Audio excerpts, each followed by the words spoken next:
अगला लेसन मनुष्यता। मनुष्यता क्या है? ह्यूमैनिटी।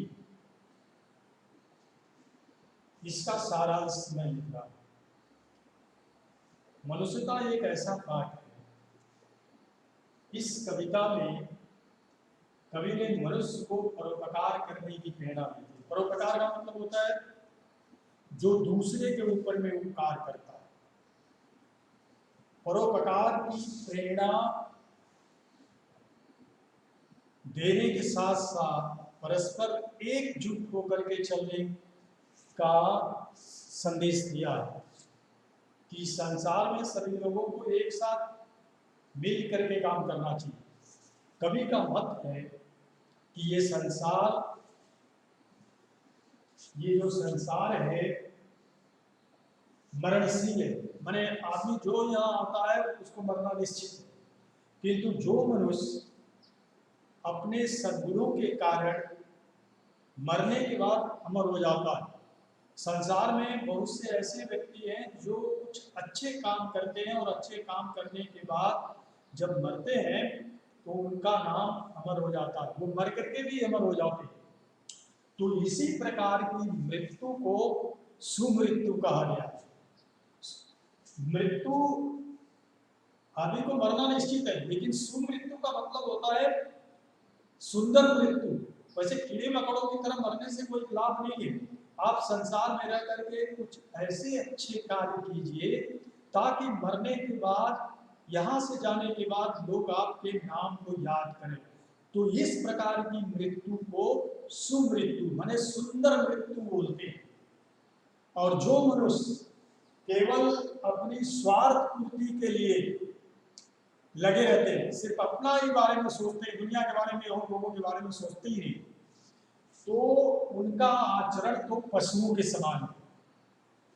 और सच्चा मनुष्य वही है जो दूसरों के कल्याण के लिए अपने प्राणों को भी न्यौछावर करने के लिए तैयार रहता है। ऐसे उदार हृदय वाले को ही सम्मान होता है। ऐसे काइंड हार्टेड, उदार का मतलब होता है काइंड हार्टेड पर्सन। तो ऐसे उदार स्वभाव वाले व्यक्ति का संसार में सम्मान प्राप्त होता है। और उसका यश की मधुर ध्वनि जो है चारों दिशाओं में गूंजती। कवि दानी रतिदेव, महर्षि दधीची, कर्ण आदि दानवीरता और त्यागशीलता का उदाहरण देकर संदेश दिया। माने वो दान देने में और अपने आप को त्याग करने में। त्यागशीलता का मतलब होता है अपने आप को समाज के लिए, मनुष्य की भलाई के लिए अपने आप को न्यौछावर कर देना। संदेश दिया परोपकार के लिए अपने प्राणों की बलि देने के लिए भी तैयार रहना चाहिए। तो इस प्रकार की चीज थोड़ा और बाकी है, उसको मैं आगे लेता हूं। आगे देखो, उसके आगे में है कि कवि के अनुसार जिस मनुष्य के हृदय में सहानुभूति है, सहानुभूति का मतलब सिंपैथी, किसी के दर्द और सुख को देख करके अपना हृदय जो है, दिल जो है, मतलब पसीजता है, सहानुभूति है, वही धर्मवान है। महात्मा बुद्ध के करुणा पूर्ण स्वभाव के कारण भी, महात्मा बुद्ध एक ऐसे थे, बहुत काइंड हार्टेड पर्सन थे, करुणा स्वभाव, उनके करुणा स्वभाव के कारण ही सारा विश्व उनके आगे नतमस्तक। और कवि मनुष्य को चेतावनी देते हुए कहता है कि कभी भी धन के नशे में नहीं डूबना चाहिए। धन तो व्यक्ति के जीवन में आता है और जाता है, और जो धन के नशे में डूब जाता है तो ये घमंड व्यर्थ है, नहीं डूबना चाहिए। धन के लिए घमंड करना व्यर्थ है। सदा एक दूसरे की सहायता करने का प्रयास करना चाहिए। धन के बारे में तो लोग यूं भी कहते हैं, पैसा इंसान को ऊपर तो ले जा सकता है, जिसके पास पैसा है वो इंसान ऊपर चला जाता है, बहुत आगे बढ़ जाता है, लेकिन इंसान पैसे को ऊपर नहीं ले जा सकता। जितना भी पैसा कमा लो, लेकिन मरने के बाद आपको सब यही छोड़ करके जाना है, आप उसको साथ में लेकर के ऊपर नहीं जा सकते। इसीलिए कहा गया कि पैसा इंसान को ऊपर तो ले जा सकता है, लेकिन इंसान पैसा को ऊपर नहीं ले जा सकता। इसलिए धन आने पर घमंड नहीं करना चाहिए और सदा एक दूसरे की सहायता करनी चाहिए, प्रयास करते रहना चाहिए। आपसे जितना जो कुछ होता है थोड़ी बहुत उसका हेल्प कर देना चाहिए। सभी मनुष्य एक ही ईश्वर के संतान हैं। इस कारण सभी भाई और बंधु हैं, सब आपस में भाई और दोस्त हैं, क्योंकि एक ही ईश्वर के संतान होने के कारण हम सब आपस में भाई और बहन, बंधु, दोस्त। हमारी आंतरिक एकता, हमारे अंदर की जो एकता है, इसका स्पष्ट साक्षी हमारा वेद है। वेदों में इस बात का जिक्र है, वर्णन आया है। कभी पुण्य कहता है कि सभी को एक होकर के प्रसन्नता पूर्वक निरंतर आगे बढ़ते रहना चाहिए। एक होकर चलते हुए इस बात का ध्यान रखना चाहिए कि परस्पर हमारा आपसी मेल जोल में कमी नहीं आनी चाहिए, कमी न आए, और वैचारिक मतभेद भी न हो, हमारे विचारों में भिन्नता किसी प्रकार की नहीं। कभी कभी होता ना, जैसे कि लोगों के विचार नहीं मिलते, हमारे विचार कुछ है, आपके विचार कुछ है, तो इसलिए कोई भी काम करते समय हमारे वैचारिक मतभेद नहीं होने चाहिए। हमारा एम ऑब्जेक्टिव एक होना चाहिए, एक लक्ष्य पर चलना चाहिए, उसमें विचारों की भिन्नता नहीं आनी चाहिए। तो मेल जोल से आगे बढ़ते रहना चाहिए, विचारों की भिन्नता नहीं है, मतभेद नहीं होना चाहिए। और जो मनुष्य दूसरों की सहायता करता है उसका कल्याण अपने आप हो जाता है। आपने खबर सुना, जो भगवान उसकी सहायता करता है जो स्वयं अपनी सहायता करता है। तो इसलिए जो व्यक्ति दूसरों की सहायता करता है उसका कल्याण अपने आप ही हो जाता है।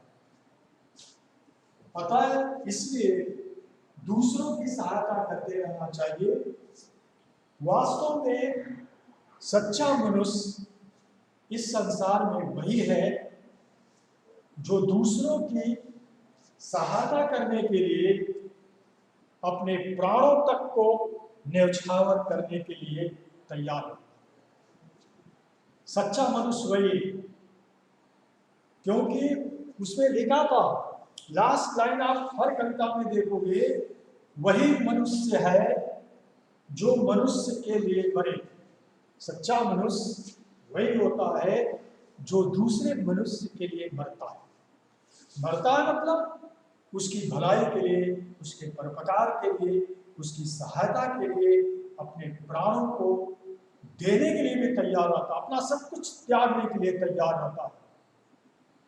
कर भला तो हो भला, जो दूसरे का भला करता है उसका भला, उसकी अच्छाई भगवान स्वतः करते हैं। तो ये पाठ जो था मनुष्यता का पूरा थीम है। अब इसके बाद पूरी कविता का थीम मैं बाद में अगले वाले क्लास में एक एक स्टेंजा को लेकर के पढ़ा करके उसको एक्सप्लेन करूंगा, लेकिन टोटल कविता का जो थीम है, सारांश हमने दे दिया। मैंने इसी को बेस, ये सेंट्रल आइडिया है, इसी पर केंद्रित करके सारी कविताओं को एलेबोरेट करना है। मैंने मेन थीम यही है कि मनुष्य वही है जो दूसरे मनुष्य के लिए मरने और मिटने के लिए तैयार है। मनुष्य का काम यही है, मानवता की रक्षा करना, मनुष्य का काम पशुओं की तरह घूमना नहीं, किसी को लूटना घसीटना नहीं कि किसका क्या पाव है, लूट लो घसीट लो, अपना देखो किसी का मत देखो, नहीं। मनुष्य वेद इस बात का साक्षी है कि मनुष्य को हमेशा दूसरे की सहायता, दूसरे का परोपकार, दूसरे की भलाई करने के लिए ही उसे जिंदा रहना चाहिए। है काम आदमी का औरों के काम में आना, जीना तो है उसी को जिसने ये रात जाना। आदमी का काम ही है आदमी के काम आना। ऐसा नहीं कि आप किसी को विपत्ति में देखो तो आंख दबा करके आंख बंद करके अपना चले जाओ चुपचाप। मानवता का ये लक्षण नहीं है। मानव धर्म की रक्षा करने के लिए एक मानव ही मानव की रक्षा नहीं करेगा, उसकी सहायता नहीं करेगा तो कौन करेगा? तो ये तो वेदों में भी जीते। तो है काम आदमी का औरों के काम आना, जीना तो है उसी को जिसने ये रात जाना। तो पहले करता यही था, उसने कहा था कि विचार लो कि मृत हो न मृत से डरो कभी, मरो परंतु यूं मरो कि याद जो करे सभी। मैंने मनुष्यों को संबोधित करते हुए कवि जो है ये कहना चाहता है कि हे संसार के मनुष्यों, इस संसार में मरना तो निश्चित है। इस संसार में जो पैदा होता है, जो जन्म लेता है, उसको मरना निश्चित है। तो इसलिए डरो नहीं। उसका मत है कि मरने के बाद भी व्यक्ति अमर हो जाता है और उसी की मृत्यु सबसे सुंदर मृत्यु होती है। इस संसार मरणशील है, किंतु जो मनुष्य परोपकार का जीवन जीता है, उसके सद्गुणों के कारण उसके मरने के बाद भी लोग उसे याद करते हैं, क्योंकि उसका नाम अमर हो जाता है। और इस प्रकार की मृत्यु को जब कोई व्यक्ति पाता है, कोई मनुष्य पाता है, तो उसी मृत्यु को सुमृत्यु माने सुंदर मृत्यु उसी को बताया गया। मरना तो कीड़े मकोड़ों की तरह कोई कहाँ मर जाते हैं लोग, कोई फर्क नहीं पड़ता।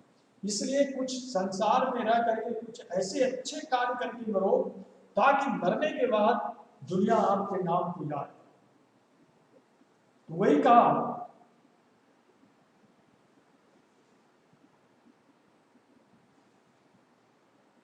मरो परंतु यूं मरो कि याद जो करे सभी।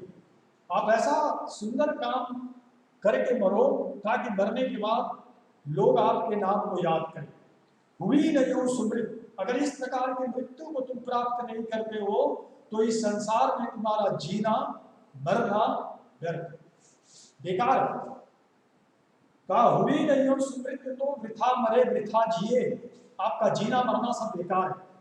मरा नहीं वही जो न जिया आपके लिए। काका संसार में वही व्यक्ति मरने के बाद भी नहीं मरता, उसका नाम अमर हो जाता है जो दूसरे के लिए जीता। वही पशु प्रवृत्ति है। कहते हैं कि मनुष्य जब अपने स्वार्थ की पूर्ति में लगा रहता है तो ये स्वभाव पशुओं का है, क्योंकि पशु अपने खाने पीने के बारे में सोचता, बाकी दुनिया के बारे में कुछ नहीं सोचता।